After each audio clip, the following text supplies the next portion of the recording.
Bom dia, gente, tudo bem? Como eu falei na aula anterior, hoje a gente vai falar um pouco sobre refração, tá, gente? E mostrei um experimento na última aula, né, do laser incidindo naquela bacia de água, e vocês viram que o laser ele chegava com uma linha reta, né, na água, e quando ele chegava na água ele fazia meio que uma curva, assim, parecia que ele mudava de direção, né? Esse é o fenômeno da refração e a gente vai ver o porquê acontece, como que acontece isso nas situações do nosso cotidiano, o que que acontece com a luz quando ela está passando de um meio para outro, né, da água para o ar ou do ar para a água, certo? Espero que vocês gostem dessa aula, então vamos lá. O fenômeno da refração ele é um fenômeno muito comum assim no nosso cotidiano. Vocês já devem ter visto ele e não devem ter percebido que realmente é aquilo ali. Como, por exemplo, um arco-íris, quando o arco-íris se forma, né? Ou quando vocês veem uma pessoa dentro de uma piscina e ela tá meio desfigurada embaixo da água, né? Ou até mesmo quando a gente tá viajando na estrada e tá muito calor e a gente olha assim no asfalto e parece que ele tá molhado, parece que ele tá acontecendo uma coisa estranha ali que a gente chama de miragem, que é quando o ar quente em cima daquela camada ali de asfalto, ele esquenta muito e a luz acaba também desviando, que nem aconteceu com o laser na água, né? Todos esses são fenômenos que são explicados pela refração e a gente vai ver um pouquinho deles agora, tá? O fenômeno da refração, ele acontece, na verdade, quando a luz passa de um meio para outro. O que eu quero dizer com meio? Eu quero dizer o espaço onde ela está, o material que ela está envolvida. Como, por exemplo, vocês estão me vendo através da câmera, né? Então, a luz ela está passando do meu rosto até a câmera a partir do ar, né? A partir da atmosfera que tem aqui entre mim e a câmera, certo? Porém, se eu estivesse filmando alguém embaixo d'água, a luz estaria passando do rosto dessa pessoa ou de qualquer lugar do corpo dessa pessoa e estaria indo para a câmera através da água, certo? Então a água é um meio, o ar é um meio.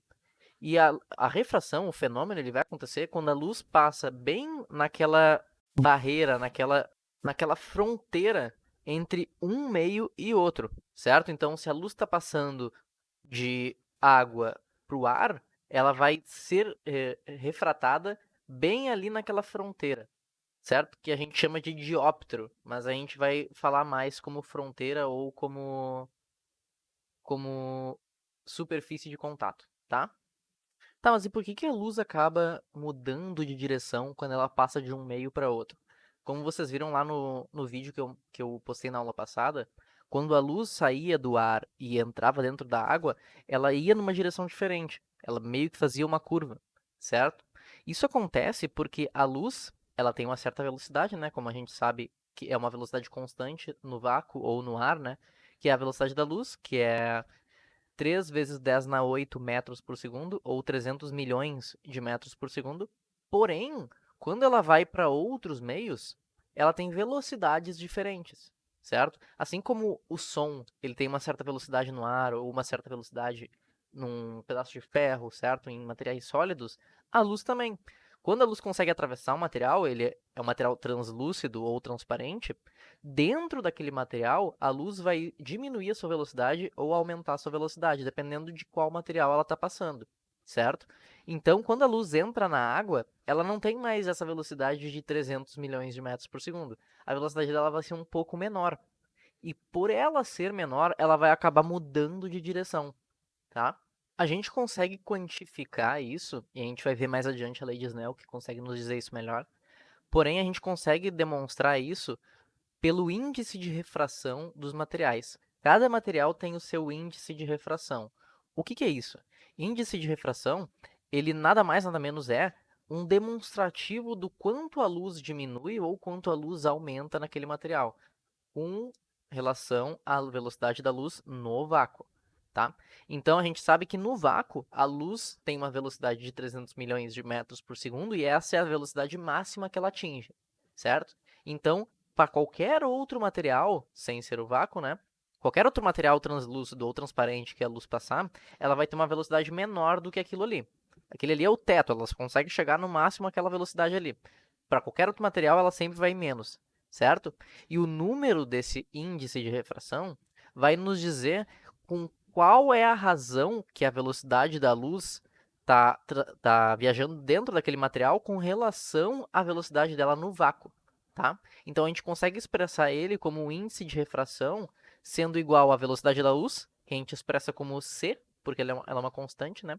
Dividido pela velocidade da luz dentro daquele material, tá? Que nem tá mostrando na equação aí do lado, o n, que a gente chama de índice de refração, vai ser velocidade da luz no vácuo, c, dividido por v, que é a velocidade da luz naquele material ali. Vamos pegar um exemplo, tá? A velocidade da luz na água vai ser menor do que no vácuo ou no ar, tá? Então, o índice de refração da água, ele vai ser 1,33, que nem está mostrando na imagem aí do lado, tá? O que isso significa? Isso significa que a velocidade da luz no vácuo, que é 300 milhões, dividido pela velocidade da luz na água, vai ser igual a 1,33. Isso já nos diz que a velocidade da luz é menor, porque essa divisão fica maior, né? Então, a velocidade da luz é menor do que a velocidade lá no vácuo, dentro da água, né? Isso pode nos dizer também qual é a velocidade da luz dentro da água. Se a gente pegar o nosso V, que é a velocidade da luz na água, e passar para o outro lado, que nem está mostrando aí na tela, e passar esse índice de refração dividindo a velocidade da luz, a gente chega que a velocidade da luz é mais ou menos 225 milhões de metros por segundo. Não mais 300 milhões, mas 225, certo? Então, a gente consegue achar a velocidade da luz em diferentes materiais sabendo o índice de refração dele. E vice-versa, se a gente souber a velocidade da luz nesses materiais, a gente sabe o índice de refração. Então, quanto maior o índice de refração, mais a luz desacelera e fica com uma velocidade menor dentro daquele material, certo? Então, a gente pode ter índices de refração muito grandes, tipo 4, tipo 3, que vai significar que a luz atinja metade da velocidade ou 1/3 da velocidade que ela já tinha originalmente. Só que uma coisa a gente tem que ver, né? A luz geralmente ela não vai passar do vácuo para outro material, né? Ou do ar para outro material. Tem vezes que ela passa de um material, digamos a água, para outro que não seja o ar ou o vácuo, digamos um vidro, certo? Então a gente tem dois materiais que têm índices de refração diferentes e a luz passa de um para outro, naquela barreira ali, naquela fronteira, né?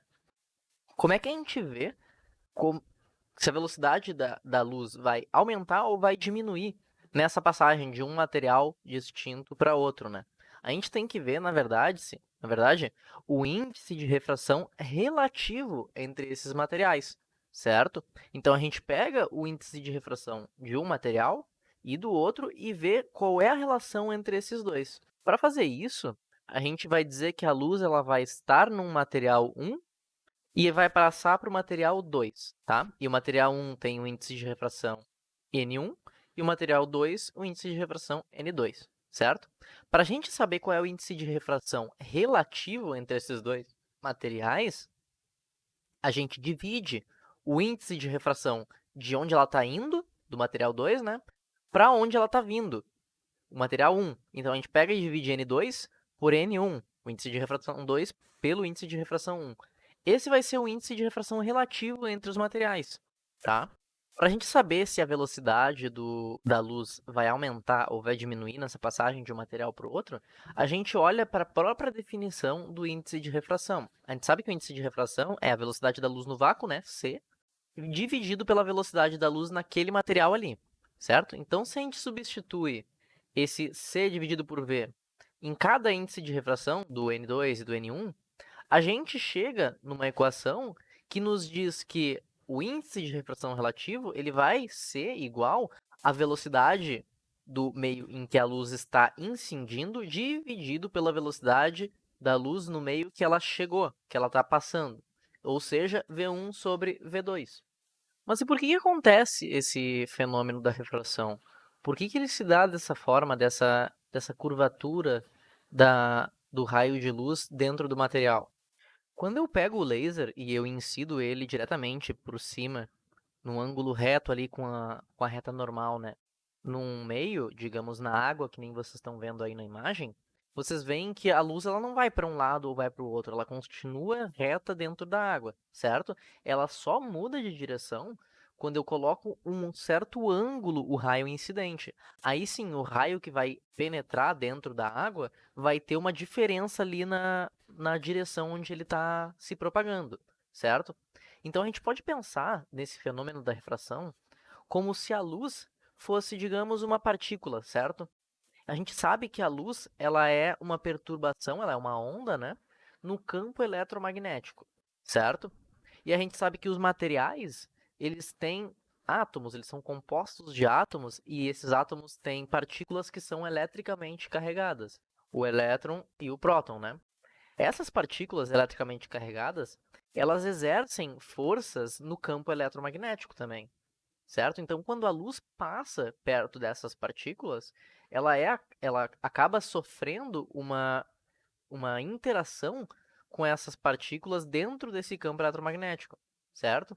Então, se vocês derem uma olhada ali na imagem, vocês veem que a partícula que está chegando ali naquela superfície, naquela fronteira ali entre água e ar, ou água e vácuo, digamos assim, ela não estava interagindo com nenhuma partícula antes, certo? Porém, quando ela chega naquela fronteira, as partículas que estão mais perto ali daquele raio de luz vão acabar atraindo ou afastando a luz naquele instante ali, naquele lugarzinho.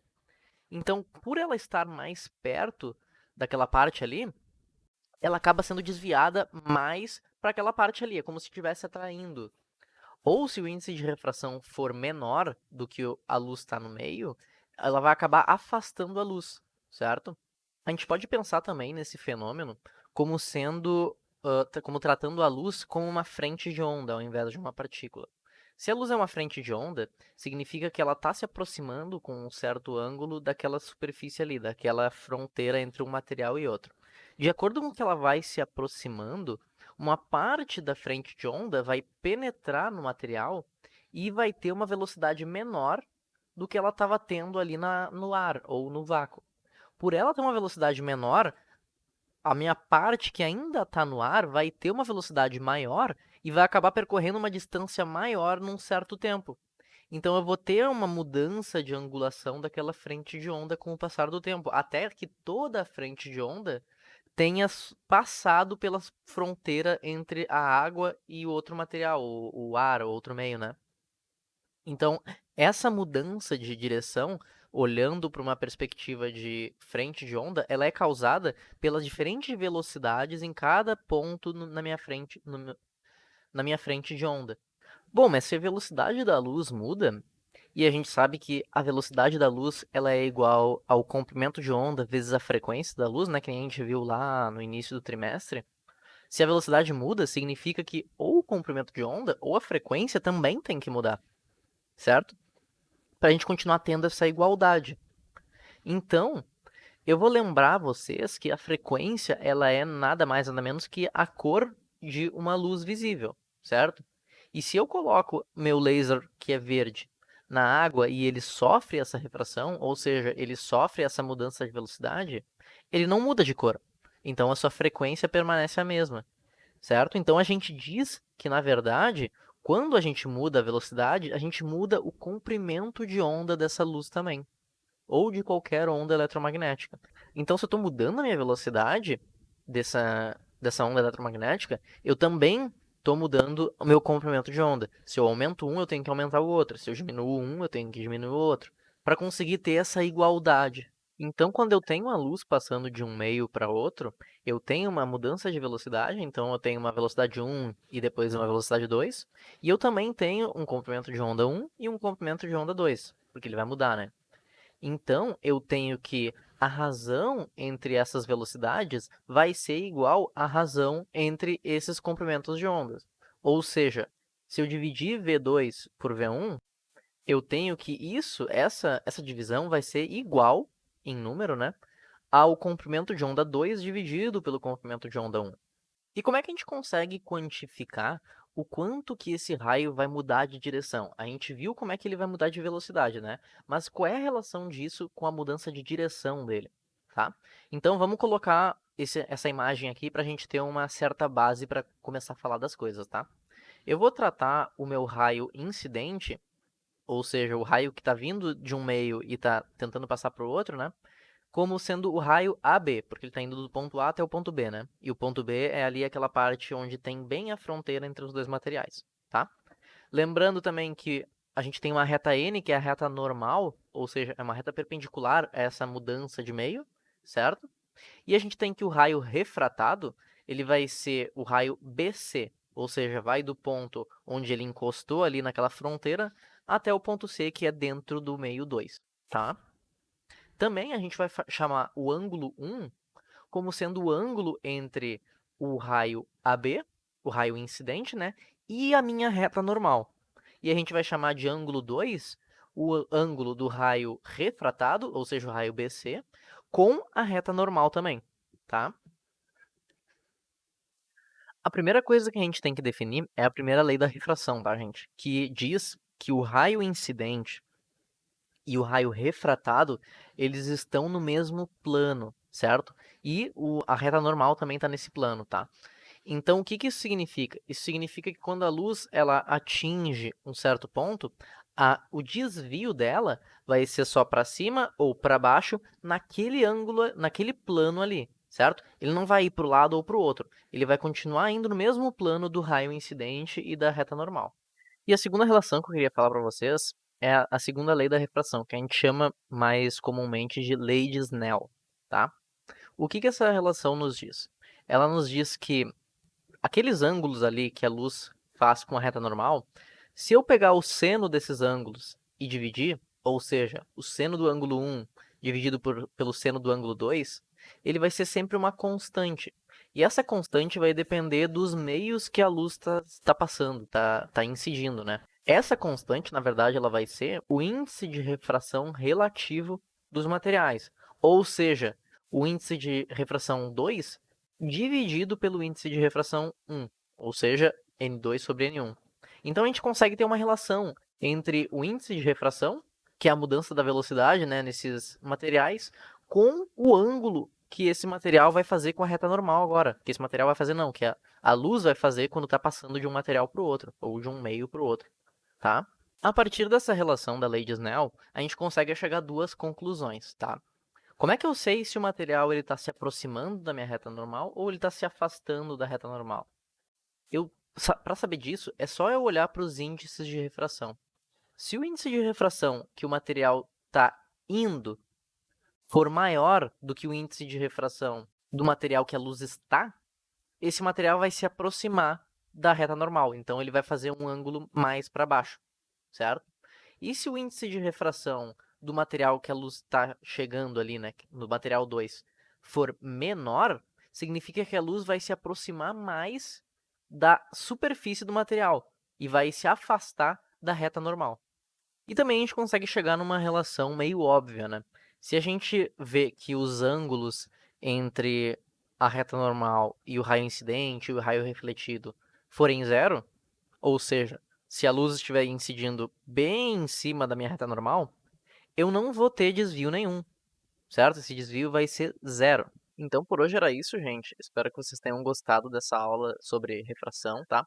E na próxima aula a gente vai ver um pouquinho mais sobre a refração e sobre reflexão total, que tem muito a ver com utilidades na tecnologia hoje em dia, né? Como a fibra ótica, ou por que a gente não consegue enxergar as paredes de um aquário, certo? Então, nos vemos na próxima quinta-feira com o próximo vídeo e na nossa terça-feira agora com a nossa live, beleza? Um abraço a todo mundo e até a próxima.